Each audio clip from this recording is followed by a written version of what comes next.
दोस्तों, आखिर इंडिगो की इतनी सारी फ्लाइट एक साथ कैंसिल क्यों हो रही है? पिछले कुछ दिनों में इंडिया का सबसे बड़ा एयरलाइन पूरी तरह से हिल गया है, जिसकी वजह काफी शॉकिंग वाली है। इसका सबसे बड़ा कारण है डीजीसीए के नए एफडीटीएल रूल।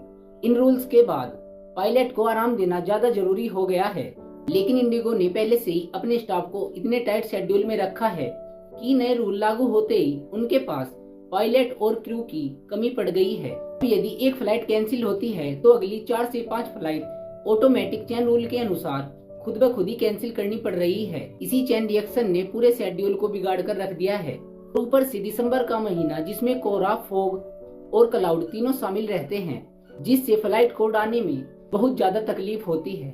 साथ ही फ्लाइट कैंसिल होने के ये भी बहुत बड़े कारण है। अब सरकार ने भी इंडिगो एयरलाइन से एक्सप्लेनेशन मांगी है और साथ ही इंडिगो एयरलाइंस को चेतावनी भी दी गई है कि वे जल्द से जल्द अपने स्टाफ को सही तरह चलाएं, जिससे कि किसी भी यात्री को कोई परेशानी ना हो।